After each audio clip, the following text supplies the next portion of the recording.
Greetings, listeners. My name is Elaijah Denise Guanlao. Living with a parent who works overseas is hard, especially that sometimes when I get too sad or when life gets too tough, I crave for his affection.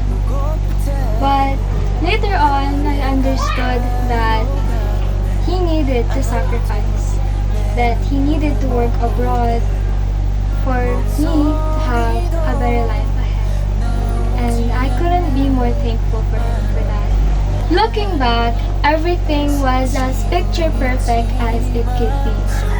That despite the hardships the higher heavens wrote in the prophecy that we would meet, we did not feel like it was too much.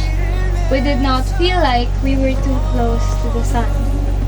If I were to summarize the journey of loving and being loved back, of caring and being taken care of, it would be with the word happy. No words would express just how grateful I am to be able to live this life with them. Even with the mere thought of us being sat next to each other though our chairs would rock, being able to eat at a table that has lights above though it flickers, I was already fulfilled. I was already contented. I do not have everything in the world, but it was them who made it seem like I owned the whole galaxy.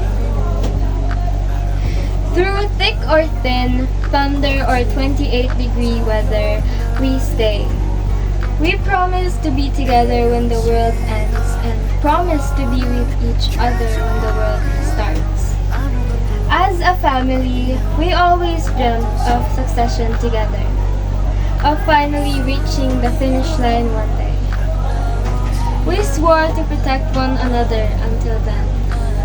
It was a common promise, but it was our family. It was we who made it seem special. But of course, what is an ending without a plot? The time came that even with how much we tried to hide it, we were barely surviving.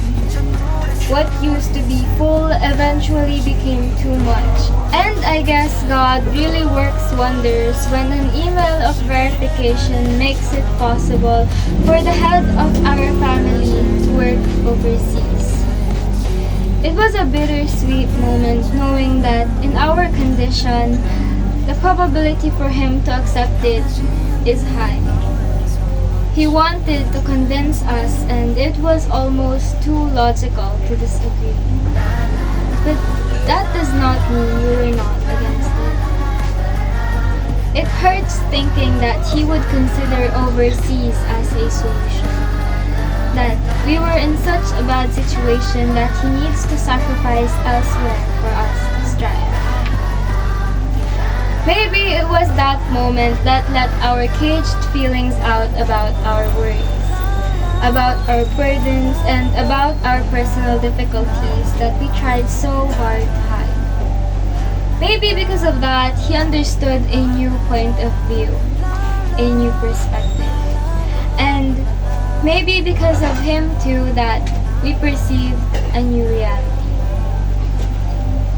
So maybe it took a while and it took some time for us to agree, for us to welcome the endless possibilities of our beloved family member in another country.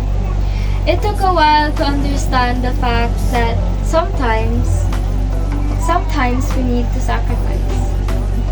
But we were grateful that in the end, he understands. That is all that matters in the end, right? Because as a family, we would always choose to work together. Taking steps in a new land, everything felt surreal. It was as one would call fleeting. It is always at the beginning that you feel giddy, excited, and hopeful. Attempting and making a change, sacrificing for the better future, doing it all for the people you love even though it is hard. Because in the end, it would always be family first. He would always take her in. Despite how tiring, despite how many times he felt like giving up, nothing could compare to the feeling of longing. It burns like it hurts, but for some reason, for some case, it does not.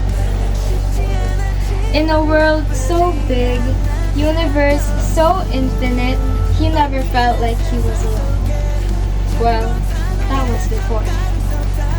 As memories takes over his mind, slowly the burn started to hurt. It started to spread faster than a wildfire. And before he loses his mind, he tried to call. The only thing that felt right. 1, 2, 3 rings, and they answered. He knew that they would always answer. And with one look, one voice, one sight, he no longer needed to rest. Because they are his rest after all. Every once in a while, we get a glimpse of what overseas Filipino workers' life are like. We get to see how hard, how lonely, and how every night they must have wished that we live in a different reality. Sometimes they cry because life is just too demanding. It's too harsh. And you need to always be tough to live a life. Most of the times, we do not see this point of view. We were afraid of what reality is like, so we don't get to know. We do not want to know. It is never wrong to feel. It is valid to let out emotions. It is okay, but it is never alright to abuse it. Our parents sacrifice their life for ours that they forget it is also their first time living this life.